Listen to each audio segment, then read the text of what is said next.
শিরোনাম: বাঁশঝাড়ের শেষ ডাক। পশ্চিমবঙ্গের পুরুলিয়ার এক প্রত্যন্ত গ্রাম, বাঘমুন্ডি অঞ্চলের পাহাড়ঘেরা ছোট্ট জনপদ।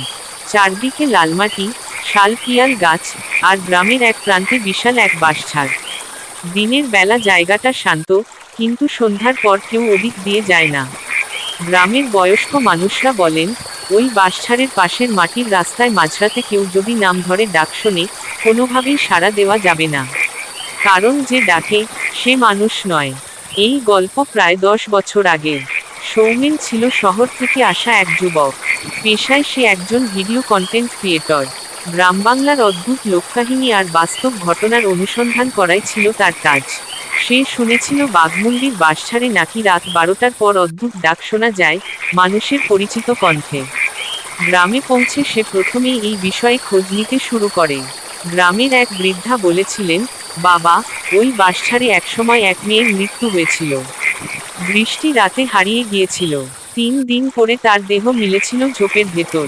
তারপর থেকেই মাঝরাতে তার কণ্ঠে ডাক শোনা যায়।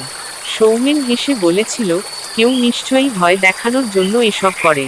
সেই রাতেই সে ঠিক করল, বাঁশঝাড়ের পাশে ক্যামেরা বসিয়ে লাইভ রেকর্ডিং করবে। রাত 11:30। চারপাশে নিস্তব্ধতা, দূরে শিয়ালের ডাক, হালকা কুয়াশা নেমেছে। সৌমেন ট্রাইপড সেট করে ক্যামেরা অন করল। ঘড়িতে রাত 12টা বাজতেই হাওয়ার দিক বদলে গেল। বাঁশগুলো একসঙ্গে কাঁপতে লাগলো, যেন ভেতর থেকে কেউ ঠেলছে। প্রথম 1 ঘন্টা কিছুই হলো না। সৌমেন মাঝে মধ্যে কথা বলছিল ক্যামেরার সামনে। রাত 1টা নাগাদ সে শুনতে পেল, কেউ যেন খুব আস্তে করে বলছে, সৌমেন। সে থমকে গেল, চারপাশে তাকালো, কেউ নেই। আবার, সৌমেন, এদিকে আয়।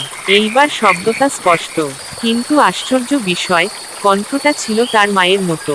সৌমেন নিজের মাথা ঝাঁকাল, বলল, না, এটা সম্ভব নয়। কিন্তু ডাক আবার এল, একদম মায়ের গলায়, যেমন করে ছোটবেলায় তাকে ডাকত।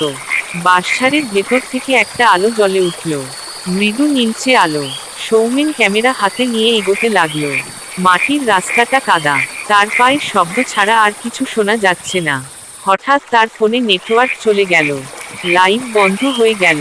সে বুঝল, গ্রামে নেটওয়ার্ক ওঠানামা করে। কিন্তু তার মনে অদ্ভুত একটা অস্বস্তি কাজ করছিল। আবার ডাক এল, সৌমেন, তুই আমাকে ফেলে চলে গেলি কেন? এইবার কণ্ঠটা বদলে গেল, একই সঙ্গে কাঁদছে আর হাসছে।